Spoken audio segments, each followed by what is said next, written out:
everyone, I'm back with a super trick on clocks. I hope you love the tricks on calendars. Today I'm going to tell you a super trick for finding angle at a given particular time. And let me introduce myself Priyanka Singh, a mentor with Career Launcher. And let's see what is the trick that I have for you today. So let's first understand what are the standard questions in clocks. Okay, the standard questions in clocks are finding angle at a given time. That means a time has been given to you. You need to find the angle between the minute hand and the hour hand. The other variation is that we have been given the angle.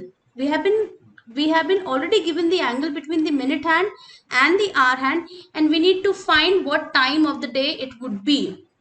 And thirdly, the thirdly most asked questions in clocks happens to be error in clocks, where a clock gains time or loses time.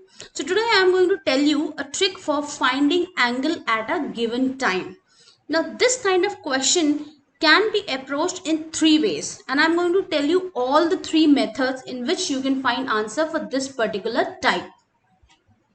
So method 1 is the angular method, and I've taken a question: what is the angle between the hands of the clock at 7:28? Now for this, I hope you recall that the minute hand in a clock moves at a speed of 6 degree per minute, whereas the hour hand moves at a speed of half a degree per minute. So we need this particular information to solve this question using angular method. And how do we solve this using angular method? We know a clock is nothing but a circular motion. And whenever we talk about a circle, in terms of degree, we talk about 360 degree. So one complete revolution from 12 to 12 is of 360 degree. Now we know there are 12 divisions in clock. That means so each division amounts to 30 degree. So our time is 7:28. Let's just first see what is the scenario at 7 o'clock. Our scenario at 7 o'clock would be something like this. The hour hand is pointing towards 7. The minute hand is pointing towards 12. And what is the angle between them? This angle would be 210 degree. Whereas if we look at the reflex angle, this would be 150 degree.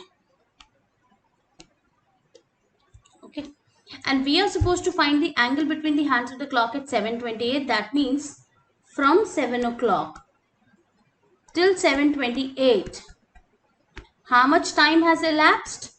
28 minutes has gone by. In 28 minutes, minute hand must have traveled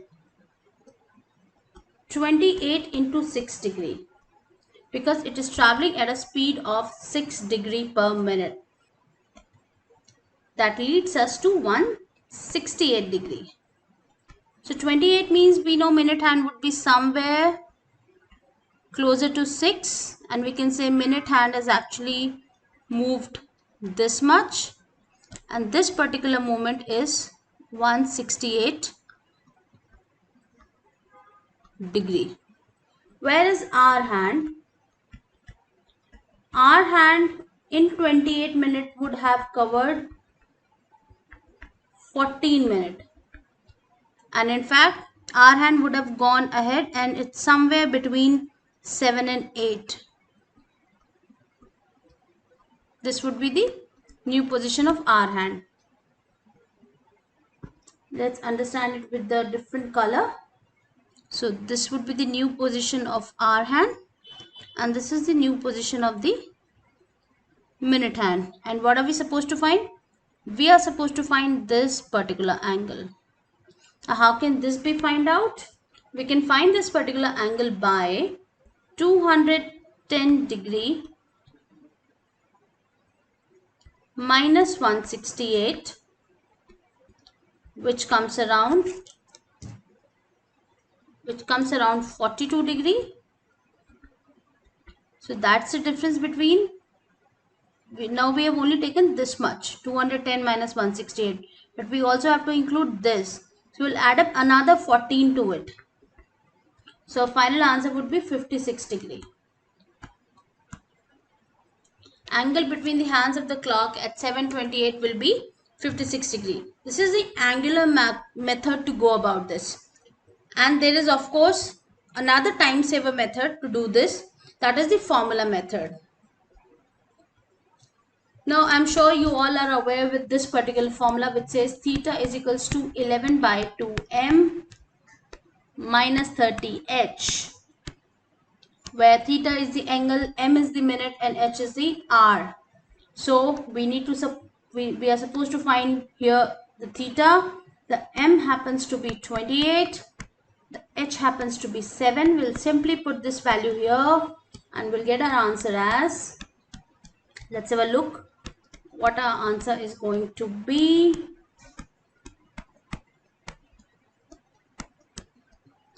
So we have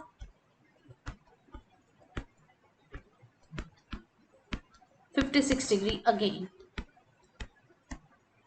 And I'm sure you all will agree here we have saved much more time than the previous method. That means we have taken much lesser time here to find the angle between the hands of the clock using the formula method. What if I tell you there is still a much shorter way here? Let's have a look what it is. So the third method is called ratio method. Okay. Now the time given to us is 7:28. If I want, and this is my hour and this is my minute, and if I see the ratio between the hour and the minute, that happens to be 1:4. Okay. So if, listen carefully, if the hour and the minute are in the ratio 1:4, the angle is given by nothing but minute into 2. So 28 into 2, 56 degrees. Isn't it great? Isn't it wonderful? And isn't it time saver? So I have given you 3 different ways to solve the same question. You need to figure out what works for you best.